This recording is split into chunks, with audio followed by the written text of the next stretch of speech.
Welcome to Thanks for Coming Back, the podcast where we deep dive into the essence of leadership beyond titles and roles. I'm your host, Dr. Latasha Nelson, and I'm here to inspire and empower you with stories, insights, and actionable strategies to lead you from wherever you are. Whether you're a seasoned leader or just starting out, this space is for you. Get ready to explore the impact of everyday leadership and discover how you can make a difference. Thanks for tuning in, and let's get started. Welcome to today's episode of Thanks for Coming Back. I am thrilled to introduce our extraordinary guest, Doris Jackson-Shazier, a seasoned leadership coach and consultant. Doris has over 20 years of experience, and she's held various leadership roles from manager to director, and she has a very palpable passion for developing others. When she transitioned out of corporate America, she honed in on what she loved the most, coaching others in the ways of authentic leadership.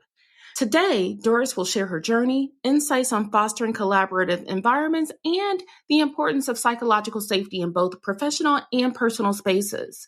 Get ready for an inspiring conversation with the incredible Doris Jackson-Shazier.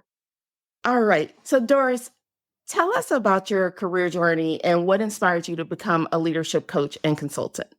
Wow. So over the last 20 years, I've led others. I've been in a manager role, either a manager, a district manager, a regional leader, a director leader. And when I decided to step away from corporate America, there were elements of my job that I enjoyed. And so as I'm building my next career, I wanted to incorporate the things that I enjoyed the most. So I don't have the bureaucracy of corporate America necessarily holding me back. But what I enjoyed the most about that infrastructure was the resources and my ability to develop other people. So when I decided that I wanted to go out on my own, I'm like, you know what? I'm going to focus in and hone in on what has made me successful and what I enjoy doing the most. And that's coaching others, building their leadership toolkits, and helping them to find great balance or helping them to understand how to use their leadership skills in the business and at home. Love it. Love it. But I feel like we got to go back a little bit further because I can imagine that in your 20 years, there's that transition between being an individual contributor, but able to influence others, and then being a leader of over, of thousands of team members at some point, right? Yeah. Can you talk to us a little bit about what that transition looked like and what changes you had to make as you went from an IC to a people leader? So here's what's interesting is I experienced, my first leadership position was at 19 going on 20 years old. So I've always led other people. It wasn't even, I had a stint kind of at the later part of my career where I was an individual contributor. And to be honest with you, it was a little lonely for me because my leadership style had adapted so much to working with others, identifying and leveraging other people's strengths. I'm definitely a strength finder. I'm one that my style or approach doesn't focus on necessarily your weakness. I identify your secret sauce. I see what you're great at, and then I place you and position you to leverage in your strength. It makes for an easier coaching situation. So most of my experience literally is leading people since I have been in management since I was 19, 20 years old. But yeah, even as a child, like I'm the older sibling. So I'm used to having a set of people that is looking to me for direction. So yeah, when I had my role as an IC, I found it to be kind of isolating. And now even as an entrepreneur, I'm really focused on building my community of clients and colleagues because I definitely operate better as a team member. Very interesting. I have had, in my experience, I've been primarily an IC in role. I've had a few direct leadership opportunities, but I've always been responsible for leading without direct authority, which I think is a skill set everyone should have to hone, right? Because that it's tougher when you don't have a title, but I have to get you to see the vision, to help move things forward, and to want to do it. You get really good at persuasion and influence because that's what I learned in my IC role. I thought I was good at it. I was pretty good at it with the direct reports, but I underestimated how much my title and position helped with my leverage. And when I got in that IC role, it became very evident for me that my title had been helping me. And I had to lean in more to my persuasiveness and influence. And even I know it made me a better relationship builder experiencing that role. Relationships, the fruit of it all, right? Yeah. Now, Yeah. I know you have a very heavy focus on collaboration and collaborative leadership. And when you say relationships and influence, I think about how those things are connected. Can you talk about that for us a little bit? So for me, relationships, creating collaborative work environments, all of that good stuff, for me, it's about psychological safety. Like, how do you create an environment where you let others know it's okay to make a mistake with me? It's okay to challenge my thought process and my ideas. It's okay to, to fail and get back up, and it's safe. Mhm. And I think that's important to do not only in your personal relationships, that's the root, foundation of great friendships, but also in the workspace. It's the foundation of good collaborative work, and it drives innovation when people aren't afraid of being judged or reprimanded all the time and things like that. Now, you have to have order, but when you're thinking about that psychological safety to people to feel comfortable and not in fear, it just drives innovation and it drives a collaborative work environment. So I think that's fundamentally what needs to be there in both relationships and collaborative work environments. Could not agree with you more, especially when you think about factors like resilience and adaptability, and not just for your team members, right?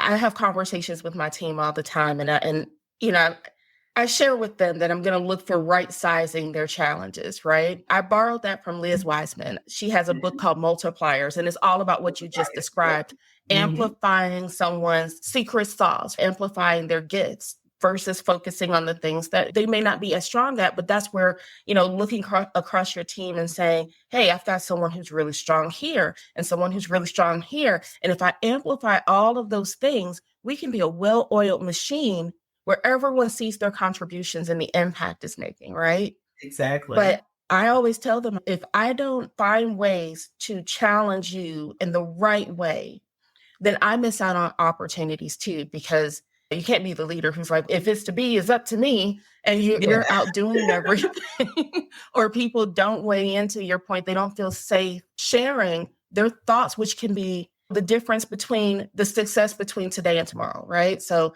I love what you just shared there. So you're a mom of 4, right? Yep, mom of 4. And an interesting lineup. I have an interesting lineup. Okay, you have to tell me about this. So what's unique about my parenting experience is I have a daughter that just graduated college, her bachelor's in business. Super excited about her. Yes, my first to walk across that collegiate stage. And that this is her second degree because she got her associate's degree also. But she's 19 years old. And then I have a son who's going into his senior year. So my second child is going into his senior year. And then I have another senior in the house, my 5th grader. Graduation's on Tuesday. He's going into 6th grade. And then I had a graduation this past Tuesday, my baby, from pre-K to kindergarten. So I have a child in kindergarten, 6th grade, 12th grade, and graduating college. Doris, you are busy right now. You're going to be busy for a while. I'm busy for a long time. And it's just as crazy as it sounds. Like, I haven't even tried to hide it from people. They're like, that sounds crazy. It is. It is. So, what you learn in this situation. It just and this, I learned that the hard way, but not as a mom of 4.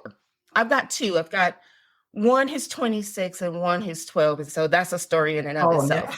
Yeah. But my parents had 6 of us.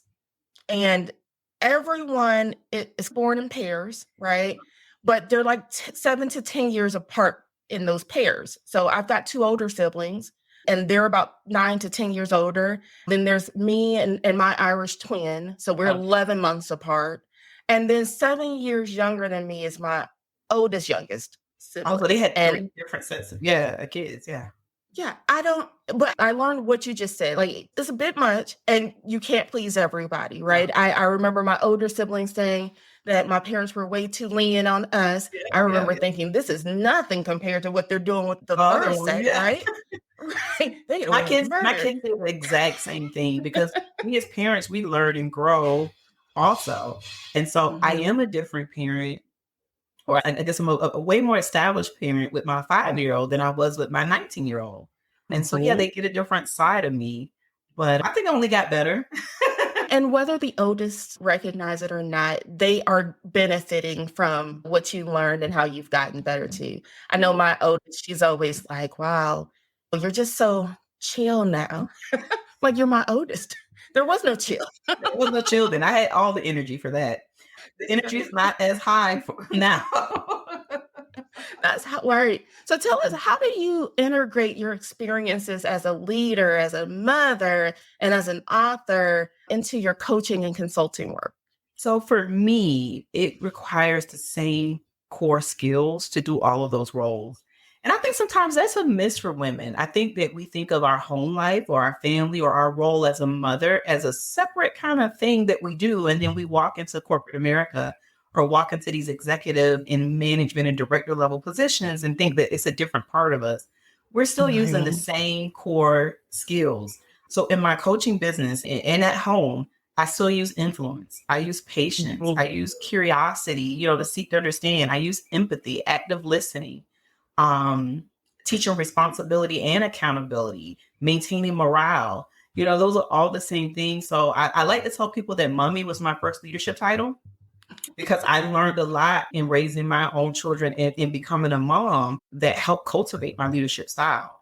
Now, again, there's some different outcomes in the business world. They're not my family or my children. I'm not going to coddle them in certain ways, but definitely it's beneficial to them that I can exude patience and curiosity and empathy. And I learned those, or I honed those skills in motherhood. So I take those skills in every role as a coach and as a consultant. Absolutely. Those are great characteristics for the audience to really focus in on. If you didn't write it down, write it down. Yeah. Kind of figure out, hey, where am I great at right now? And what can I maybe do a little bit better? If we strive to be a little bit better every day, we'll see immense growth in a very short period of time before we know it, right? Definitely. So I mentioned you as an author, and I know you have a book coming up very soon, Raising Justice, Lessons Learned from Motherhood.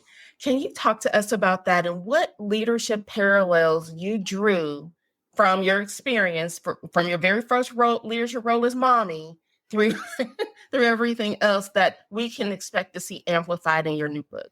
Right. So some of the things I mentioned, so each chapter has like a different competency or thing that I learned. So I talk about intuition and advocacy and leadership and transparency and the difference between mental toughness and mental health. Like, when is it crossing the line and this is affecting you? This is not about being mentally tough.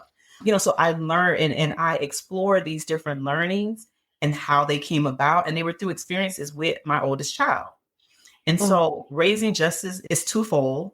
My daughter's name is Justice. So literally I raise justice, but also Raising Justice is almost like a parenting style.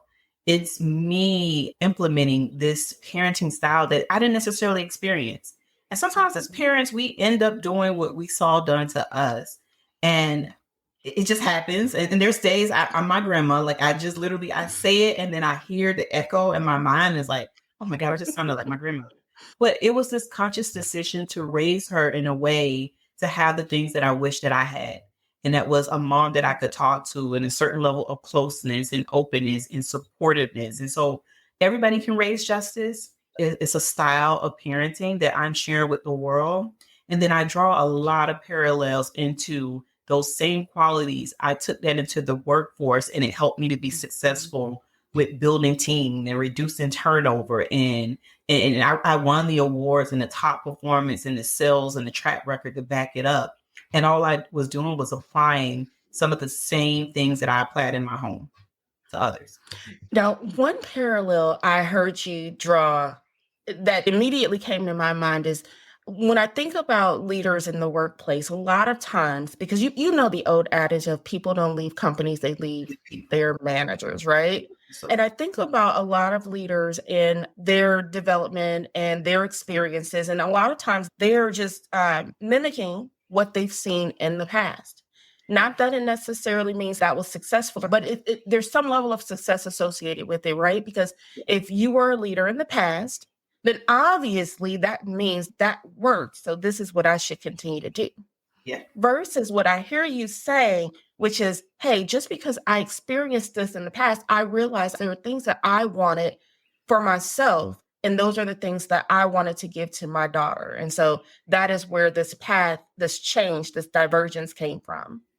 What are your thoughts on that? Especially for people aspiring to be leaders and they're like, hey, I must have to do that thing over there because that's what someone else has done. I'm happy that you drew that parallel and offered me the opportunity to just elaborate on that. I think you're spot on because it happens in the infrastructures that we work in where we see or we experience something. And it's hard to pour from a cup that's not getting poured into.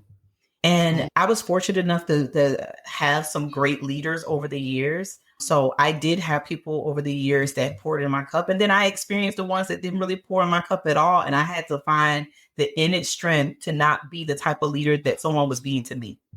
And it's hard and it takes courage and it takes discipline and it really takes a high level of focus and intentionality to be able to do that. But yeah, I would encourage someone focus, intentionality, and stay grounded in empathy. And if you're experiencing it, doesn't mean you have to do it to someone else. You can still treat people the way you wish you were treated. You can still role model from your position. You can still coach up also. So there's different ways that you can help inspire even those that are, above you in title. Absolutely. It's the courage to challenge the norm. And I love that about some of the generations that are entering the workplace right now, because I imagine that when you and I were younger, we probably just said, okay, you know what? This is the rule. This is what I'm being told to do. Let me just go ahead and march to the orders, right? I'm going to make this the best possible outcome because I'm going to put my stamp on it. But I'm not going to question, why am I doing this? How does this contribute to anything? And if I'm being honest, I've had leaders who don't necessarily offer that background, like, hey, in me asking you to do this, it's because this is going to lead to this. This new generation, they are all about the tell me why I'm doing this. If you tell me, even if I still don't quite get it, I might be more inclined to do it because I get it. And they require way more information before they move. And so you have to admire this generation in that way. But much like you described, I spent certain parts of my career, I had a reputation for being courageous. I had a reputation for challenging status quo, but I also was one that really was ambitious and wanted to move up. So I would play the game. So I would be very subtle about that, or I'll push it. But if it seemed like it was going to do something, I'll let off the gas because I didn't want to push it too far. So I did have a reputation for just trying to play the game at some points. And then as I got older, more authentic, more confident, and I saw my way of doing things was working, it made it harder to play the game in that manner. Okay. Do we go there? Let's go there. Let's go. So as it got harder to play the game in that manner, what adjustments did you find yourself making? Because I imagine it fueled your transition from corporate America to the space that you're in right now. Yeah, I had to make some tough decisions. It was hard to leave a director level position, 6-figure earner, to now go and rebuild my career, especially with as long as I'm going to be raising children. Like, it's not like, oh, I got a child graduating out of college and that's not a responsibility for me anymore. No, I'm well aware as I'm moving into this space that I have a certain set of responsibilities for an extended period of time. And so it was a tough decision. For me, I had to choose myself first. So my mental health had started to become impacted by the environment I was exposing myself to. And it's almost like putting on your own oxygen mask first. What good am I going to be to other people if I'm not being good to myself? Also, what I had to recognize is who I am and what I do are different things. And when I say that, I mean, who I am are the roles that I can never take off. And what I do are the roles that people can take away from me. So yes, I was a senior director of field leadership development, but that's just a part of what I do. I'm a mom. I'm a wife. I'm an aunt, a daughter, a godmother, a friend. Those are things that no one can take away from me. I'll always be those things. And I had to make sure that and I would recommend this to anyone, do your actions align with your ultimate goal and purpose. And so I was up here and I was doing a great job and making this company a lot of money, but it wasn't in alignment with my overall purpose. So I needed to get in alignment. And so that's what it took for me. I was given an opportunity to take on a different role. And I was like, you know what? I'll take the package. Give me the package, and I'm going to go and rebuild my life and better align my actions with what I feel like is my goals and my purpose. And if that means that I have to start over or move back in order to move forward, then I'm willing to do that. I love that. There were a couple of words. You had a word wrapped up in there. But I love what you just described, because even in corporate America, sometimes you have to take a step back or a step to the side, right? And historically, we might have looked at that and said, well, if I take a step back, does that somehow reflect what I bring to the table, who I am? And you answered it. No, it does not. It's not a reflection of who you are inherently. It's a reflection of, hey, this might be a growth opportunity. Yeah. Is this for me? Is this aligned with who I am inherently? And I love how things are evolving in the workspace, because some of the things we used to think back then are just not in play. I know some senior executives who are like, hey, I had to take that step back. I had to take that lateral. And then I had to take a few more laterals in order to get to where I felt like I would have the most impact and where I had the most alignment to my purpose. So I love what you just shared there. Yeah. And I would encourage people just not to be afraid of it. And I would be untruthful if I said the thoughts didn't come in my head. Again, I've been in this system for so long. Mm-hmm. I know what people are going to think or assume about me, or, oh my God, people were very surprised that when I left my company, because I had a stellar career and I had been promoted 4 or 5 times and all that good stuff. And on paper, I should have been happy. I'm making good money. I'm working from home. I had the flexibility. I had a company car, just all those different things. And I was happy. I just wasn't in alignment with my purpose. And for me, I got to a place that mattered more to me. We've talked about children, right? And the word that comes to mind when I think about children is growth. And we go through several seasons in our lives. What motivated me when I was in my early 20s, starting my career, was so different by the time I hit my mid-20s, which is so different by the time I hit. And by that time, I had a middle schooler, and all I was really, I came out of high school and I had a great internship with a very prominent company. And all I kept thinking was, I'm going to be like the people I saw in Valley of the Dolls. Now I just aged myself, right? That's an old show. Y'all go look it up. So I'm like, I'm going to be jet setting, and I'm going to be doing all of this stuff, and I'm going to make a buttload of money. And none of that stuff mattered to me as much as I got older. It was really more about my experiences. It was more about how can I make sure that I'm home for the things that matter, for the things that are going to resonate for my family, so that, we're not all sitting in therapy later on and talking about it. Exactly. I want to raise children that don't have to heal from their childhood. Absolutely. We're all going to have something. They're going to find something to talk about in my parenting style, and I'm okay with it. Like any other parent, I'm doing the best that I can. But with knowledge, you just do better. And so there are things that I know that I'm intentionally making sure that they won't be healing from that. Absolutely. Absolutely. I don't know what they'll come up with, but certain things it won't be. It's about deposits, right? Deposits and withdrawals. As long as I can leave you with more than what you had at the end of the day, I might have had a few withdrawals. Yeah. And if I've done this right, you can forgive me because I'm human, and we can move on. Exactly. Yeah. And in the Raising Justice book, it really talks about that. I did a book launch recently that featured my daughter and I, and you'll see more of that online. But to hear how my daughter spoke about me to the audience, it just did me such an honor. And it filled my cup, because she says, I'm close to my mother. I trust her. I am proud to call her my mom. She's been there for me. She advises me. I listen to her. We talked about mother-daughter challenges, and she was like, I think communication is one of them. And I appreciate that my mom will apologize to me, or my mom will say, hey, give me a moment and let me come back to you.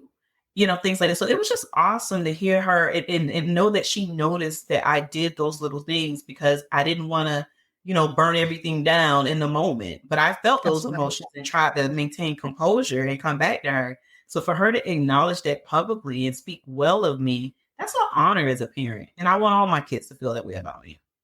I love that. Have you heard, remember when you used to tell me XYZ and it used to annoy me? Well, it turns out you were right. Have you heard a lot of that? Yeah, so she's really good about letting me know when it's just what you said, Mom, So she's really good about affirming when I told her something. But again, because our level of the trust with each other, she listens. And I think sometimes it's a little different when I hear my friends talk. She listens to me because she knows and trusts that I have her best interest at heart. So if I tell her something, she's going to think on it, but she's like, I know you won't lead me in the wrong spot. So she's more amped to kind of go with it. But there's times that she's challenged me and she set, certain boundaries like, hey, this is the way that I would prefer to do it. And I say, okay, that's your way. And I respect it. So this is a perfect segue then, because you've touched on psychological safety in the workplace. And like you said, even if I fail, I know that I was in a safe space to do so. Can you speak to what types of things leaders can do to foster a collaborative environment?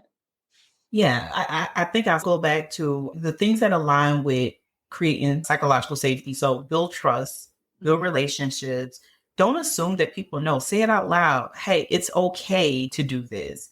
There is no dumb question. I prefer if you ask a question than to leave here and it keeps you up at night. Be curious, so outwardly encouraging those type of behaviors. And I think it's important to set clear expectations. People have expectations that are in their head. And then you want to hold them accountable to the expectation that's in your head. You got to have some really good communication, set clear expectations, give people the resources and the autonomy to meet those expectations, and have good follow-up. Not micromanagement, follow-up, meaning you know where I am, you know how to reach me. We've established the indicators or whatever that would require my help. So, if you approach this type of situation, then that's a situation you need to bring me in on. But establish those things up front, proper delegate based off of people's strength. But I think doing all of those things and fostering communication is just really, really key to building a collaborative workspace.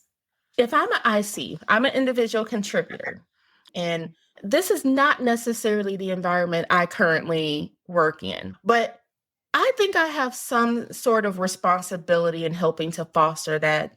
What do you advise someone in that position? What can I do without any direct authority to help us get there? Yeah, I think that's when you have to model. I think people do what they see. Representation matters. And I think that you begin to be very intentional about treating people the way that you want them to be treated, And again, open communication.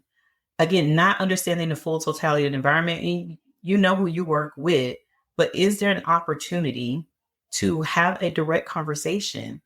Are the barriers in your head, meaning you feel uncomfortable doing it? Or is it really an unsafe place to do it? Because I find sometimes we just think it, okay, so what were the indicators that made you believe you could have that conversation? Well, just because of their title. Well, I mean, that's not enough of an indicator. And so sometimes, especially when I'm coaching clients, I find that a lot of the limitations they have, they place them on themselves, or they observe the situation that they didn't observe in full context. Maybe they saw the outcome, like, oh, I saw it happen to this person. But were you there? Do you know what that person did? Or did they say? Or are you going to do exactly what they did? And so some of it's just legitimate. They're in a toxic, unsafe environment, and they've learned or seen enough to know that it's ineffective or it won't work. And again, so I would have to weigh in on that, but I would say that challenge your own belief system, try and have a direct conversation. And if you're truly, truly that unsafe, then now I'm going to question, why are you still there? Yes. What's your exit strategy? What's your timeline? How long do you need? But why would we stay in this unsafe environment? Which will probably go back to something else, that they've built an anchor on, a belief that they've built an anchor on, right? Well, the news, the job reports say that, we're in an election year, so I might not be able to, I might not earn as much if I go somewhere else. Is it worth whatever it's costing you to stay there? So for me, again, I left and I was seeing on LinkedIn how people were filling out hundreds of applications and not landing a role and all of that stuff. And it still wasn't enough to make me stay. Like, anyway, I'm not going to say that it's completely like it may never, ever happen. The right company, the right environment, the right circumstances. I know that I could be a high level contributor to the right type of brand. But as of now, my mindset has been around entrepreneurship. And so it's been over a year for me. But yeah, I left in the thick of all the layoffs and all that other good stuff. But it's about alignment for me. And so that's what I would challenge that person on is you're enduring it. You want to stay there. Okay, so how are you going to influence it or change your environment? If you're not going to change your environment, how are you going to change your mind about the environment? Touched on around questioning your perception and your beliefs, especially in the moment, can be challenging, right? I know I've had to walk away from situations and come back the next day and go, you know what? I guess it wasn't really as bad as it felt yesterday, right? Yeah. But that's also a part of crucial conversations, right? Being able to say, in this moment, am I hearing what I believe that I'm hearing? Is that person really speaking from the place that I believe that they're speaking from? Is it an opportunity to be curious here? Let me ask more questions. I've been known for saying it could just be me. And if it is, I appreciate you just giving me an opportunity to clarify. But it sounds like you said XYZ. Exactly. I love that. I love that. Thank you for putting that out there. What other misconceptions about leadership have you encountered? And how do you address those in your coaching? All right. So misconceptions. There's a lot of things that I could go into about misconceptions. I'm going to go with my top two. Okay.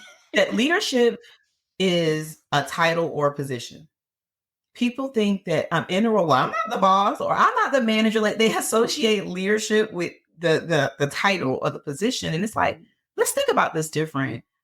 The elements of leadership is influence and things like that. You have influence even from your position. Just because that's your boss doesn't mean that you're a secondary leader or that you can't lead them.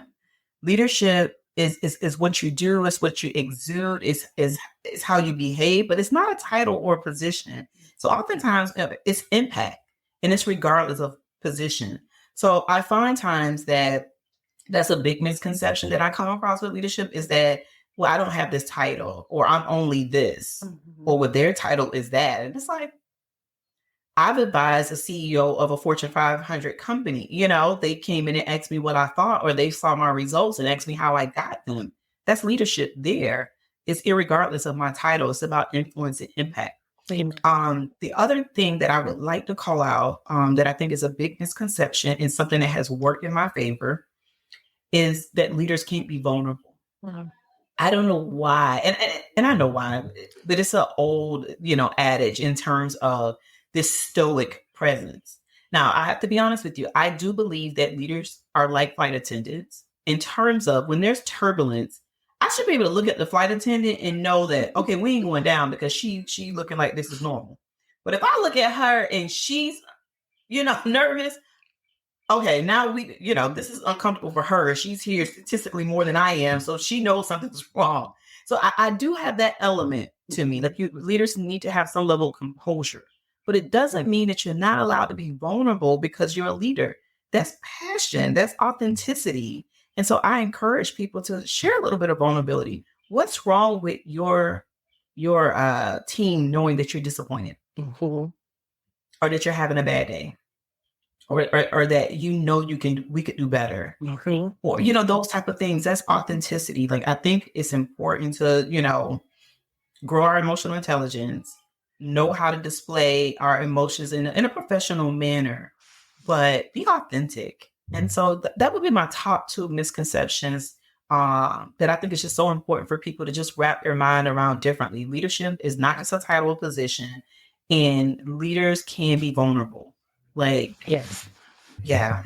In today's world where transparency is so critical to everyone. And so Exactly. You can kind of get a sense of, are they holding something back? I tell people all the time, I have dreaded the age of video conferencing because regardless of how I say it, you can see it all right here. And Yeah. I'm working on it. I've been working on it for years. But I feel like if I'm going to have one-on-one conversations or even team conversations, I need to be transparent about certain things. Otherwise, they're going to pick up on something not being shared. And even if I can't share it, maybe it's as simple as saying, I can't divulge everything, but here's what I would like to share with you, right? I can trust someone who will at minimum tell me, hey, I can't give you everything. I need you to walk in faith. And then everything else I do should be grounded in that. Because if I've never let you down before, if I've been transparent with you before, if you've been able to trust that in our exchanges, what I do is really for your good, you believe that I genuinely care, and that is where it is coming from, then we're probably in a solid place where you can trust me when I say, even if I can't tell you everything. But I also think about, and this kind of goes back to the collaboration piece. One of the reasons I've heard recently more of that people don't share is because they question whether or not there's value in what they share, not necessarily based on title, but also based on experience. And I've always found that to be very interesting because I'm in the space of learning and development.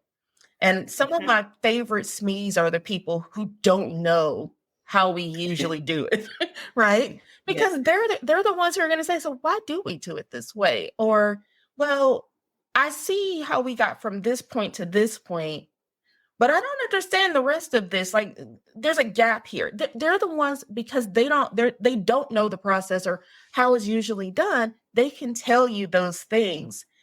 But someone to say I shouldn't give feedback or I shouldn't weigh in or speak up because I don't have the experience everyone else in the room has can cost lives. I mean, I'm not to be dramatic. A story I heard recently where an astronaut, they were doing like this space simulation, and he had a newbie on board with him, and the newbie saw something off but said, this guy's been doing this for years. I'm new to this. It's probably just me. As it turns out, they get a last minute, hey, you've got to change your course immediately because you are in a direct path of collision with someone else. And they did, and they everything, crisis averted. Think about what it costs us when crisis isn't averted. 1985, January 28, 1985, and I often use this example in encouraging people to speak up. I think it was like the O-ring or whatever, and they had to research, and it was a junior level scientist who knew that there was something wrong with that piece, and it would not withstand the pressure. And what was it? 8 astronauts lost their lives on that day. That's because right. Number one, the environment wasn't created, but that person felt comfortable speaking up. And they didn't have the courage, but they were able to find that the notes and the evidence and everything to tell them that what happened was there. But because the environment had been created where this person felt comfortable challenging the people that, that was around, it cost people their lives. So we have real life, not only in terms of the intangible that it costs us people's lives, but then in the money that it costs. Absolutely. For someone to not just speak up, or for the right environment not being created for someone to speak up. And the credibility, right? You miss an opportunity to start. Even if you don't know, the fact that you ask excellent questions will open doors for you, right? Like, I wonder why this is like this. But when you don't speak up and there's evidence that you had an opportunity to, that could almost hinder you more than just not saying anything at all. Definitely. I agree. Awesome. All right. So talk to me about some challenges that leaders face, especially we've talked about the complexity of how things used to be back in the day versus how they are now, especially post-pandemic, right? I think we are encountering some very different, even just energies in the workplace right now. You've got some people who are trying to return home or return to work from home. You've got some companies who, they recognize the challenges that you have in your personal life that may prevent you from doing that. But then there's this cultural impact that may be happening if you don't bring people back to work and everything in between, of course. So talk to me about some common challenges that you see leaders, whether, again, they're formal leaders, formal roles or not, that they're having to navigate today. So I think what you said, my number one thing would be adapting and change. And not only just the things that the pandemic brought about with the flexibility of how we work. Because now we're like in a gig economy. People want to be able to pick up and put down their job when they feel like it. So they'd rather DoorDash or Uber Eats, because they can do it on their time when they feel like it, and they can, more flexibility. So that ability to adapt to change is super important. And then we have technology advances. AI, ChatGPT, I don't think it's necessarily going to take away jobs, but it's going to require a different skill set. Just like social media influencers wasn't a job 20 years ago. Like nobody said, I'm going to be a social media influencer. I think we're going to have more data analysts and people that know how to leverage AI better. So there's a lot of change that we have to adapt to. So I think it's probably the number one challenge that we're facing in the workforce, but also managing more diverse teams. We have a whole nother generation entering the workforce who thinks a lot differently than the generation before them. And so as a leader, you're managing, such a wide range of different people. And again, me as a young leader, I've had employees from 16 to my oldest employee was 80, 81.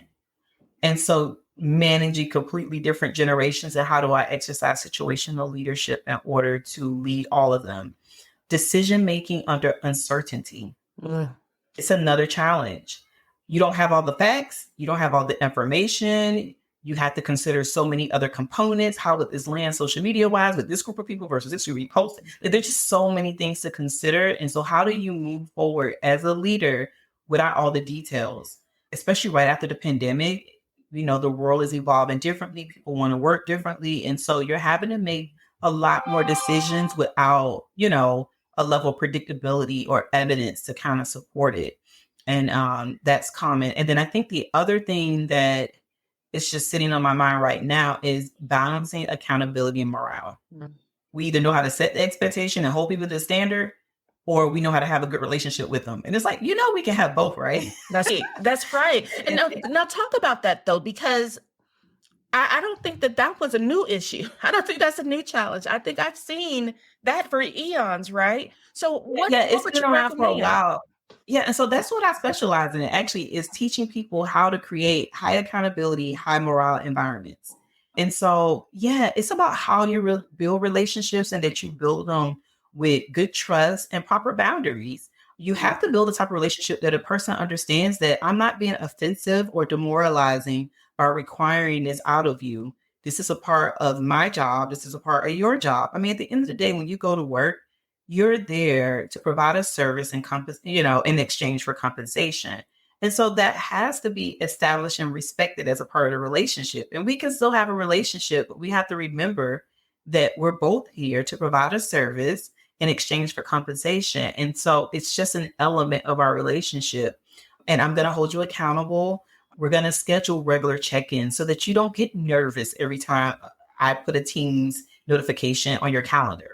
Oh my God, what does she want to talk about? No, we talk every week anyway. So this is just our standard check-in.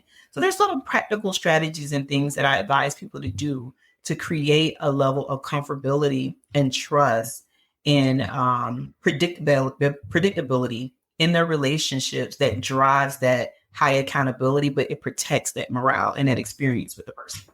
Now ask, in your experience as an IC, what did that look like? Because I think that even as an individual contributor, you have to still be able to tell your partners, hey, I have a responsibility and you are part of this, right?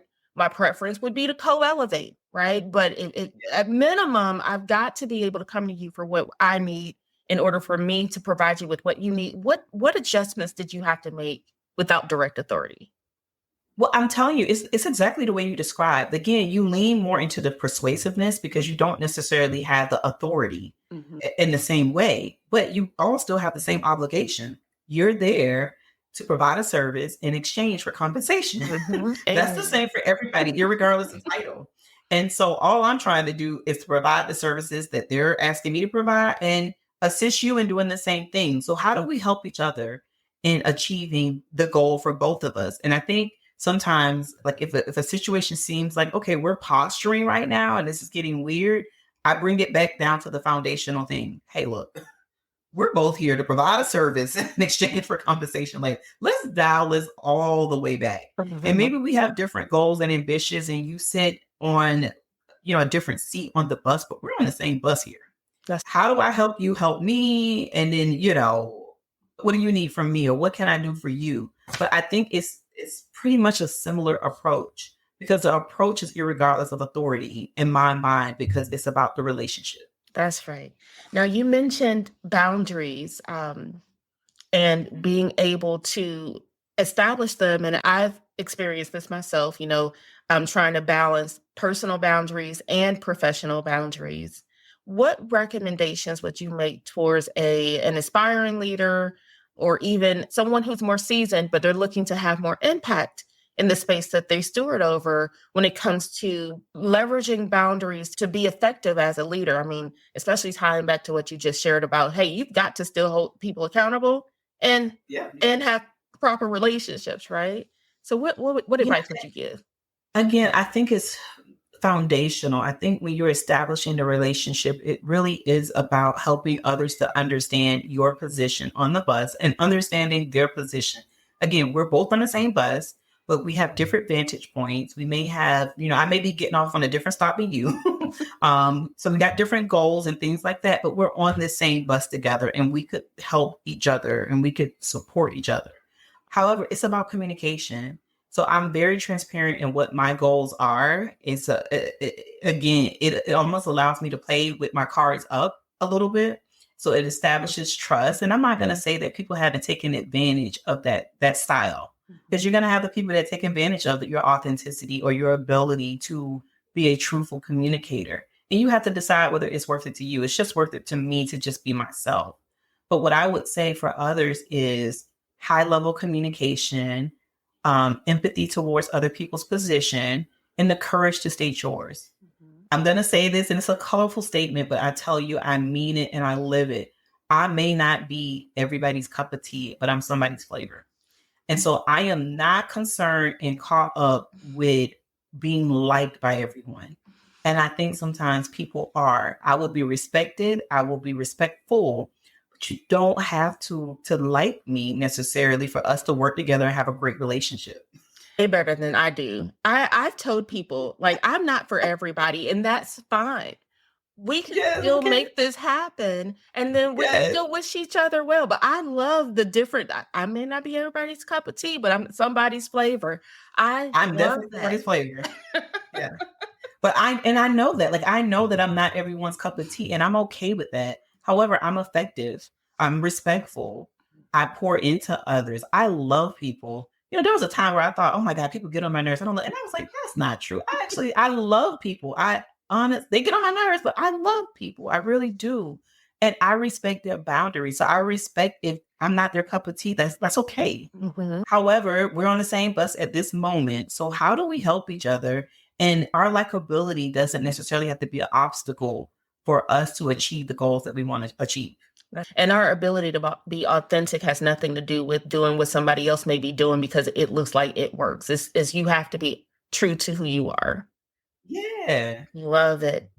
All right, Doris, what final thoughts or advice would you like to share with our audience, especially anyone looking to empower themselves as leaders or just looking to strengthen their family bonds? I would say high accountability, high morale. It exists. It can work. You just have to balance it. So I would encourage people that if you're looking to, again, strengthen your family life, looking to build a relationship that you have at work, it's high accountability, high morale. So now what I currently do on LinkedIn is I have a newsletter. I started it about a month ago, but it's called High Accountability, High Morale in Business and Life. And I talk about those different things. I'm sharing different ways. I will be publishing a book with the same title, but I'm sharing the strategies and the things that I've used over the years to be able to build those type of safe spaces and the results that I've been able to achieve by doing so. Again, I have a 19-year-old college graduate. Again, I was with a company and promotion up into director level positions, advising C-suite executives. So I have the track record to kind of substantiate that it can be done. There is a way to find that balance, and it just takes the intentionality in order to do it. But I would encourage you to focus on ways that you can build the accountability, but also the morale at the same time. Tell the audience more about Raising Justice and when they can expect it. All right. So Raising Justice is available now on my website. It's my name, DorisJackson-Shazier.com. And so if you purchase now before June 27th, that's part of my pre-sale event, you will receive an autographed copy from me. So I'll be personally mailing those books out and signing them myself. So it's really special. And you'll have a free gift included with any pre-sale books. Now, on June 27th, it will publish nationwide. So it'll be available on Amazon, Apple, Google, Barnes & Noble. So I'm excited to share with everyone again my journey in motherhood, the different lessons I've learned, and how, again, mommy was my first leadership title, and the things that I learned in the relationship I built with my daughter and my other children, how it transitions into the world. Like everybody, again, can raise justice. It's just a parenting style. It's been a pleasure to have you on our show today. You've been amazing, sharing great insights, nuggets all over the place. Got to have you back because I feel like there are several topics we could dive so much deeper into. And I just want to say, I would love the opportunity. Yes, absolutely. I just want to say thank you again. This has been amazing. Thank you so much for having me. I appreciate it. Well, that wraps up today's episode of Thanks for Coming Back. I hope you enjoyed our conversation with Doris Jackson-Shazier as much as I did. Doris shared invaluable insights on leadership, collaboration, and creating psychologically safe environments that we can all implement in our own ways. If you're an aspiring leader or a current leader looking to make a bigger impact, now is the time to take action. Start by fostering trust, promoting open communication, and leveraging the strengths of your team. Be sure to check out Doris's upcoming book, Raising Justice, Lessons Learned from Motherhood, available for pre-sale on her website, dorisjacksonshazier.com. That's SHAZIER. Pre-order before June 27th to receive a signed copy and a special gift. And don't forget to subscribe to Thanks for Coming Back so you never miss an episode. If you found today's discussion helpful, please leave us a review and share this episode with your network. Let's continue to elevate our leadership skills together. Thanks for listening, and until next time, keep striving to lead with purpose and a meaningful impact.